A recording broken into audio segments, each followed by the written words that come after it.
Hi, I'm Sameer Tendulkar from Khal.com, and today I'm going to tell you how you can make money on Khal. So there are three ways to make money on Khal. First, through tips. Second, through hosting live cooking classes. And third, through brand endorsements. Currently, tips are live on Khal.com. Cooking classes and brand endorsements are coming soon. Tips are a popular way of making money. More than 15% of revenue made by most top content creators comes from tips. But first things first, before you can make any kind of money on Khal, you have to get verified. This is to make sure that you are you and not pretending to be someone else and making money pretending to be them. Seriously, dude?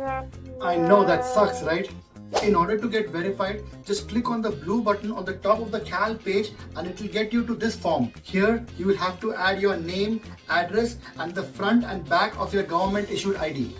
Make sure that your profile picture and the picture of your government issued ID match. Important. There is a $10 charge to get verified. However, if you make $50 in the first 30 days, you get your $10 back.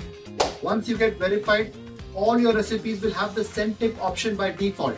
If you do not wish to collect tips on your recipes, you can go on your My Profile page and turn off the collect tip option. We do charge a 15% processing fee on the tips in order to keep our lights on. Hello? Anybody there? Oh, there you are. We at Khal.com will help you make as much money as possible, but you have to do your part as well. Invite all your friends, family and followers to watch your recipes on Khal.com. Best of luck. I hope you guys make lots of money. If you guys have any question, feel free to ask us at info@khal.com. Thank you.